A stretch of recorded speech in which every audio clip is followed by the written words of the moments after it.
in proceeding. Okay. We can start now. Can we start now? Yes, yes, yes. Can you see my stop share?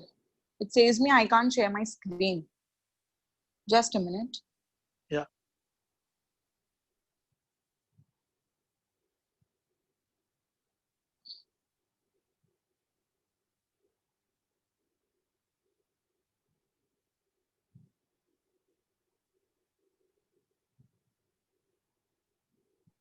The screen is visible, ma'am. Is it visible? Yes. Okay. Can you see this, sir? Periodic properties. Yeah, yeah. You can see, right? So I can proceed with my class. Yes? Should I proceed, Dhruv, sir? Hello?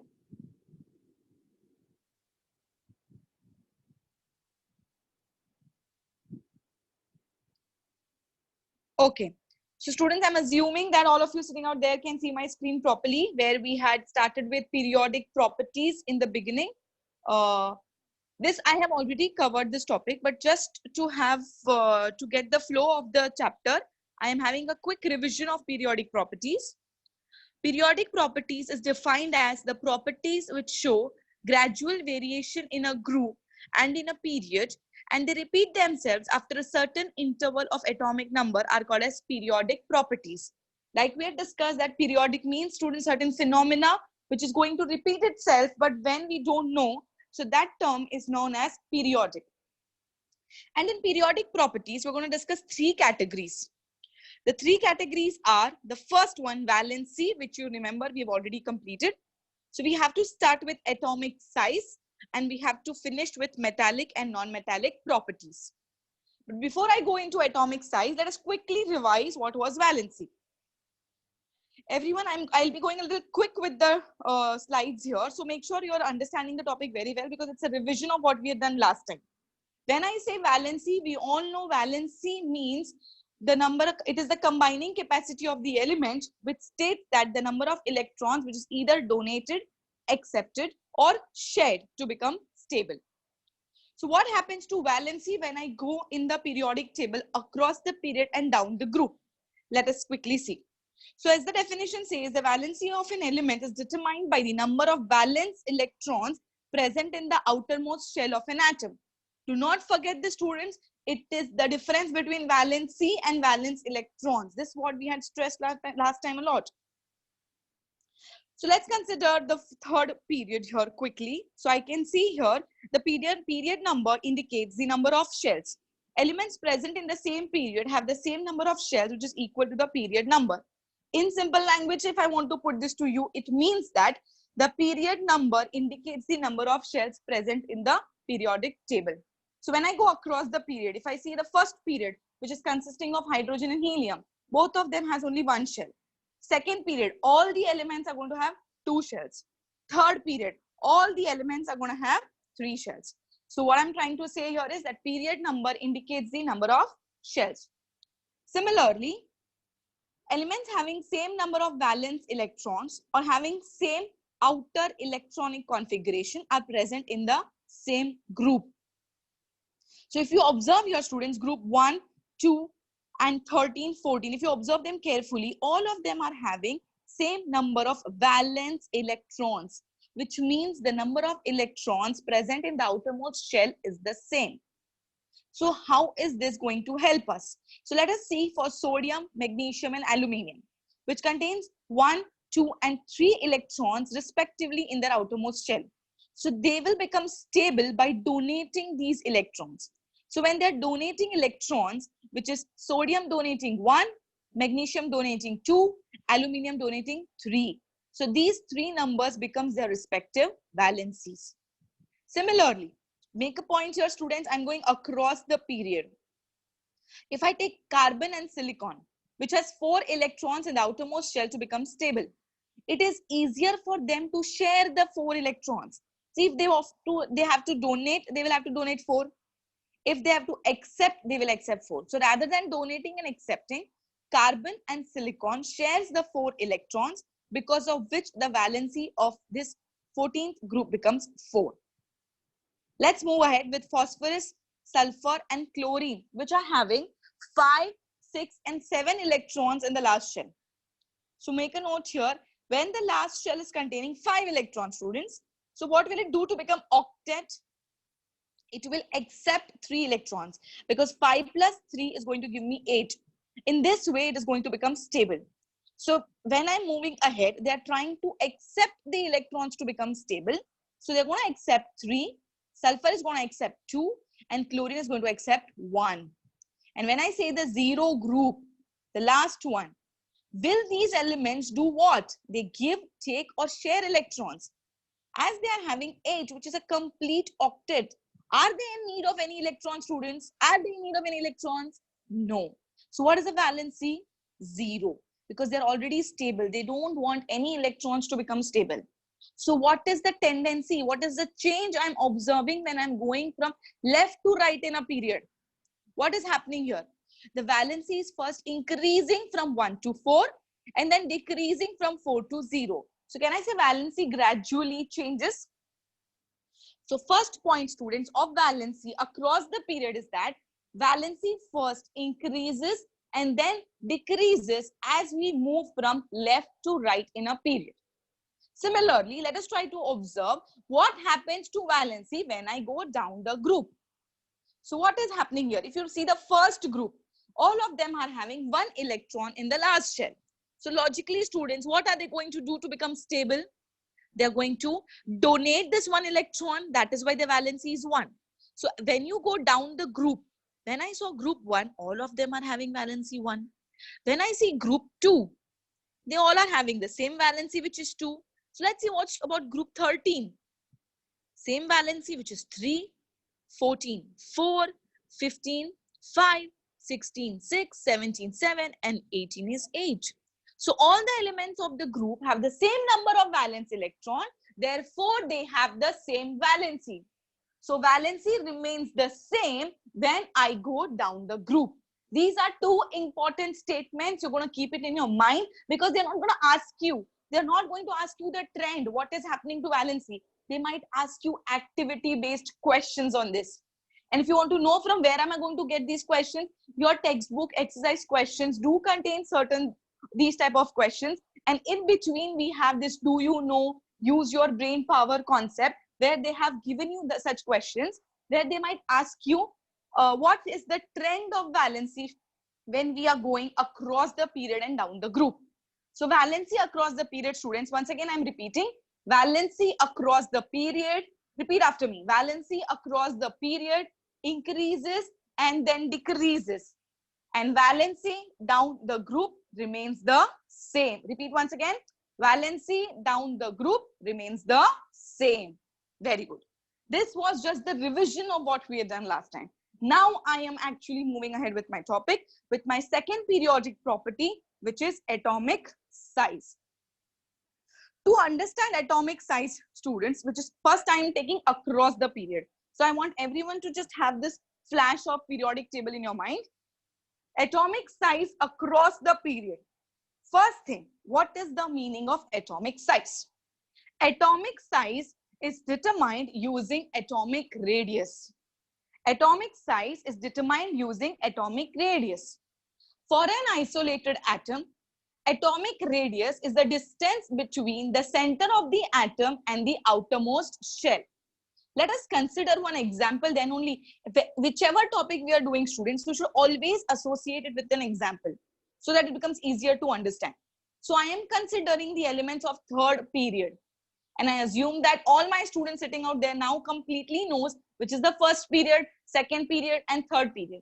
As in the third period, I had given you already, I had given you a code to remember the names of the elements. So quickly get it in your mind. Which are the elements present here in third period? Come on, think. Have you thought? Did you get the answer? Now check whether you've got the correct answer or not. Third period elements are sodium, magnesium, aluminium, silicon, phosphorus, sulfur, chlorine. Remember, Naughty Mowgli always sings pop songs claimed by A.R. Rahman. Very good, students. So my dear students here, how are we going to understand about atomic size across the period? This is the structure of the atom of sodium, magnesium, aluminium, silicon, phosphorus, and sulfur. Along with that, I have given you the electronic configuration below that. As you can see, the number, see, atomic number is going on increasing. That means one electron will be added in the last shell. As they all belong to third period, I'm repeating once again, as they all belong to third period, they all are going to have 3 shells. Now you think and tell me, they all belong to the third period, they're going to have 3 shells. So the atomic radius, what is the atomic radius? Is the distance from the center to the outermost shell. It's the distance from the nucleus to the outermost shell. Can you see here? I have represented this radius. Everyone, can you see this, students? Okay. So if everyone is having 3 shells, that means logically the atomic size should remain the same across the period. Do you agree or not? When all of them are having 3 shells, सबका size तो same ही होने वाला है. Distance से लेके last shell, the radius is going to remain the same. So the student answer should be that the atomic size remains the same across the period. But what is a change happening here? Can you see one electron being added to the same shell? One electron being added to the same outermost shell. Just see here. All are having 3 shells. But because an extra electron is being added to the outermost shell, the charge or the nucleus is going on increasing. See, students, just take an example. If in a bench, if on one single bench, which I'm sure you're not getting a chance right now, if on one single bench, I make one student sit on one bench, the student is going to sit nicely, full fail ke baithega aaram se. But what if I make 2 students sit on the same bench? The student can't sit easily. I mean, they will be able to sit, but they will have their own space. Similarly, if I ask 3 students to sit on that, again, space constraint. Let me add more students, 4. Again, there will be space constraints. So they are starting to get closer and closer. The same thing is happening here, students. When we are adding electrons to the same shell, the nucleus is pulling the electrons towards itself. The nucleus is pulling the electrons towards itself. So because of the nuclear charge is increasing, if you observe what is the nucleus doing, can you see the size being decreasing a little slowly as we go from left to right in a period? So in a period, students, atomic radius generally decreases from left to right. And why this is happening? This is happening because the electrons are added to the same shell and experience a greater pull from the nucleus. Hence, the atomic size decreases from left to right in a period, even though they have the same number of shells. I am repeating this once again. What is happening to atomic size across the period? Atomic size across the period decreases. And this is happening because the electrons are added to the same shell and the nucleus experiences a greater pull. Hence, atomic size decreases. If you have understood this, try to answer my question. Give me reason. Why is the atomic size decreasing when you go from left to right in a period, even though the number of shells remain the same? I hope you all have understood my question. My question is, what happens to atomic size across the period, or why does it decreases? Let me tell you this. Why does it decreases even though the number of shells remain the same? What are you going to write in your answer? Think of it. What are you going to write? Did you think? The answer would be, your students, the atomic size decreases even though the number of shells remains the same is because electrons are added to the same shell and they experience a greater pull from the nucleus. Because of which, in spite of same number of electrons, the nuclear charge is increasing, and that is why the atomic size is decreasing. The main person here who is responsible for decreasing the atomic size is the nuclear charge, which is pulling the electrons towards itself. Are you understanding? I hope I have made myself clear in terms of atomic size across the period. So my dear students, if you have understood this, think and tell me what might you think will happen to atomic size down the group. What will happen to atomic size down the group? Let's take any one group here first. Let's move ahead with this. Okay, one more piece of information, student, here. Atomic radius is measured in picometers. These are the units, the simple units like you've seen, kilometer, centimeter, millimeter, meters. Atomic radius is very small because we know atoms are the tiniest particle of matter. So atomic, just make a note of it. Atomic radius is measured in picometers, and 1 picometer is 10 raised to minus 12 meters. Moving ahead, we are going to discuss what happens to atomic size down the group. Let's consider the elements of group 7A. I am not giving you the elements. First, I want everyone to think of the elements of group 7A. You have not learned the 7A group. Let me post it to you as 17 group. Let's consider the elements of 17 group. Do you remember? I had made you by heart the first 2 groups and the last 2 groups. So the elements of 17 group are, yes, it is fluorine, chlorine, bromine, and iodine. First class biryani I ate, where we also have astatine. But for the atomic size concept, I'm just taking 4 elements into consideration. Okay. Beside the element, if you see at the bottom, I've written certain number. What is that number indicating? F9, Cl17, Br35, I53. What is that? It is the atomic number. Very good. Let us see what happens to atomic size down the group. I want you all to think and tell me, what do you feel will happen to atomic size down the group? Yes, come on, tell me. Atomic size down the group. If I see, atomic size will be determined with the help of atomic radius. And atomic radius means the distance from the center of the nucleus to the outermost shell, isn't it? It's the distance from the center of the nucleus to the outermost shell. So logically, ma'am, the radius is increasing. Don't you see? Because the shells are increasing. When I am going down the group, is the number of shells increasing? Yes. So if the number of shells are increasing, the distance from the nucleus and center to the outermost shell is also increasing. So ma'am, the atomic size should increase. Yes? This is what you think?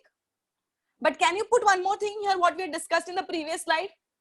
Is the nuclear charge increasing? Is the nuclear charge increasing? Are the electrons are being added? To this, students, the answer is yes. The electrons are added. But one glitch here. Are the electrons added to the same shell like we discussed in case of the period? Are the electrons being added in the same shell? No. The number of shells are kept on increasing. Because the number of shells have kept on increasing, it is very difficult for the nucleus to hold the outermost shell. Imagine we are sitting in a classroom and I'm standing on the podium. It is easier for me to catch hold of the student who is on the first bench to some extent the second bench. But what about the students who are sitting on the last bench? I can't go and catch hold of them that easily like I can do with the students who are sitting on the first bench. So that is why, students, even though it is not that the nuclear charge is not increasing, it is increasing. Even though the nuclear charge is increasing, it is very difficult to pull the electrons from the outermost shell. So because the number of shells are increasing, the distance from the center of the nucleus to the outermost shell is increasing, and electrons are added to different shells, we make a statement here that atomic size increases down the group. Atomic size increases down the group. I hope all my students sitting out there have understood what I'm trying to say here. So let us quickly see from the slide. The number of shells, as we discussed, has kept on increasing, where fluorine had 2 shells, chlorine has 3 shells, bromine 4, and iodine 5. And their radius is also increasing because the number of shells are increasing. So atomic radius increases in a group from top to bottom as new shells are added, bringing outermost electrons farther from the nucleus. Hence, atomic size generally increases from top to bottom in a group. Have I made myself very clear here? If you are still thinking about nuclear charge, the answer to that question is, students, nuclear charge is definitely increasing. But if you see that the shells are moving farther away from the nucleus, So it is difficult for the nucleus to have hold of the electrons, which is present in almost the 4th shell or the 5th shell. So because of which it cannot reach out to them, atomic size keeps on increasing. So the second periodic property, my dear student, which is atomic size, when I talk about atomic size across the period, I'm going to make a statement that it is decreasing. Atomic size is decreasing from left to right in a period. And atomic size is increasing from top to bottom in a group. Okay? So have you all understood about the second periodic property, which was my atomic size? Oh, I think you're getting the hang of it. I hope you're understanding on what lines you have to think when you're trying to answer my question. If you have read the chapter well, I think this wouldn't be any difficulty here for you to understand. So let's move on to the third category. Everyone sit upright, sit properly, and focus on the slide. The third category, which is metallic and non-metallic character, or metallic and non-metallic properties across a period. Before we go on to the details of across the period and down the group, let us get clear about certain terms here. Students, metals have 1, 2, or 3 electrons in their outermost shell. Now I assume that my students already know which are metals, which are non-metals, and which are metalloid. Because in the periodic table, we have studied about a zigzag line, which is dividing the entire table into 2 halves. Elements present on the left-hand side are metals, right-hand side are non-metals. So here, what is the statement? Metals have 1, 2, or 3 electrons in their outermost orbit. They show the tendency to lose electrons in a chemical reaction and form positive ions. Therefore, they are said to be electropositive in nature. I hope you have understood the meaning of the statement. Metals, because they donate electron, and as we have discussed in our previous standards, the one who donates electron gets a positive charge. So they are termed as electropositive in nature. And non-metals, which are usually 4, 5, 6, or 7 electrons in the outermost shell, they will definitely have the tendency to accept or share electrons. Now, your students, the term negative will come only for those who are accepting and not for sharing. Remember, for sharing, we have an entire different chemistry, which we'll discuss in the later part of the other chapters. But for now, let's just be keen on understanding what happens when they accept electrons. Non-metals show the tendency to accept electrons with another atom in a chemical reaction and form negative ions. So the students, the ones who accept the electrons, get a negative charge. Therefore, they are said to be electronegative in nature. I hope I am clear with these two words, what is electropositive and what is electronegative. So let's, once again, any topic you discuss, just consider this with the help of an example. So my elements of third period, because we're discussing across the period. Third period here, students, again, it is sodium, magnesium, aluminum, silicon, phosphorus, sulfur, and chlorine. What is happening here? What do you think will happen to metallic and non-metallic property? Metals are electropositive, non-metals are electronegative. Let us see. Sodium, magnesium, aluminum are metals, right? And the zigzag line tells me that silicon is a metalloid, phosphorus, sulfur, and chlorine are non-metals. Observe this carefully, students. Sodium, magnesium, and aluminum are all metals. Silicon is a metalloid. Phosphorus, sulfur, and chlorine are non-metals. As you can observe the trend, what is happening here? As I move from left to right in a period, initially it was metals. Then slowly it turned into metalloid. And from metalloid, I've got what? Non-metal. So when I'm moving from left to right in a period, the metals are getting converted into non-metals. And what was the tendency for metals? To donate electrons, which is getting reduced. And the tendency to accept electron is getting increased. So that is why when we move from left to right in a period, the metallic character decreases and non-metallic character increases. Students, if you're not able to understand in terms of donating and accepting electrons, let's be very simple to this and try to understand. When you're moving from left to right in a period, from the left hand side, we had metals. Then slowly metals got diminished and we came to metalloid. And then metalloid say we have moved on to non-metals. That means definitely the metals ka power is getting decreasing and non-metals ka power is getting increasing. If the metals ka power is decreasing, which means what? The tendency to donate electron is decreasing. And non-metals ka power is increasing means what? The tendency to accept electron is increasing. Very good. So what do we make a statement of metallic and non-metallic properties? We say that metallic character decreases, so obviously non-metallic character will increase when I move from left to right in a period. Are you all clear with this? Are you all clear with this, my dear students? Yes? Okay. So let's see. Okay, just a statement to associate with this. This is because atomic size decreases and therefore the electrons are not easily released, which I told you just now. Let's see what happens to metallic and non-metallic properties down the group. Metallic and non-metallic properties down the group. If you don't understand so much of theory into it, at least one thing you should remember, that it is exactly opposite to what happens across the period. When I saw across the period, metallic character went on decreasing, non-metallic character went on increasing. So it is exactly opposite, but let us understand the theory why it is happening so. So I'm considering group 14 elements here.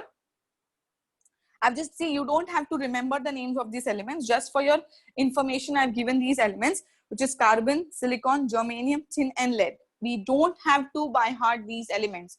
Do not worry about it. Now here, students, we had non-metal, we had metalloid, and we had metal. I have specifically considered this group to help you understand easily that this group contains everything, which is a non-metal, which is a metalloid, and which is a metal. So in a group, students, as you can see, metallic character is increasing and non-metallic character is decreasing from top to bottom. And this you should associate it with the tendency to donate and accept electrons. This is because atomic size increases and valence electrons can be easily removed. As we had discussed about atomic size, the number of shells went on increasing. The number of shells went on increasing. So the distance from the center of the nucleus to the outermost shell went on increasing. Because the nucleus cannot get the hold of the electrons which is present in the last shell, it easily gets removed. It can easily donate electrons. And what is the tendency of donating electrons called as? Metallic character. So as we are going down, because the number of shells are increasing, the metallic character is increasing. So if the metallic character is increasing, students, non-metallic character will decrease as we move from top to bottom in a group. As we move from top to bottom in a group. Let us just repeat this once again. The last property, the third periodic property, which was metallic and non-metallic property or metallic and non-metallic character. What happens to metallic and non-metallic character across the period and down the group? When I talk about across the period, metallic character goes on decreasing, non-metallic character goes on increasing. And down the group, metallic character goes on increasing and non-metallic character goes on decreasing. And this is happening because atomic size increases and valence electrons can be easily removed. So with this, students, elements on the, okay, with this we have finished with the chapter. Just let me get back to the slide.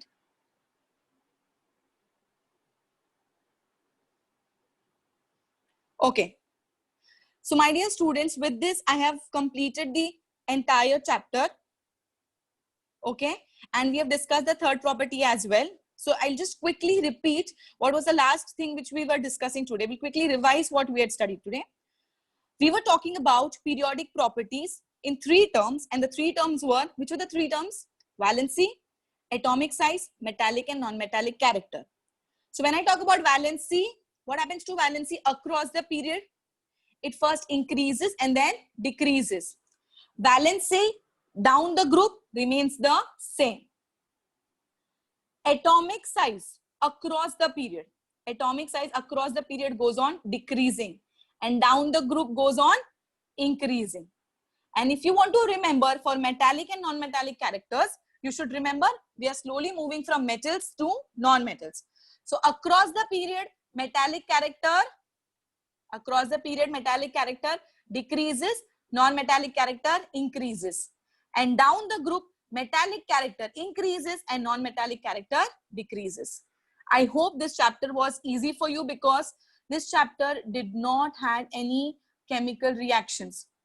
Okay, so just make sure that students, you're solving the do you know concept and trying to do all the activity based questions. And if possible, please do the homework for you people today is, okay, I have to say the word homework because if I say try to do, you will never try it.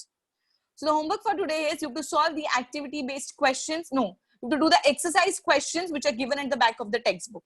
Okay, so everyone, you have to finish this homework so that it becomes easier for you to give the test. Okay, so with this, I wind up with the lecture. Bye, everyone.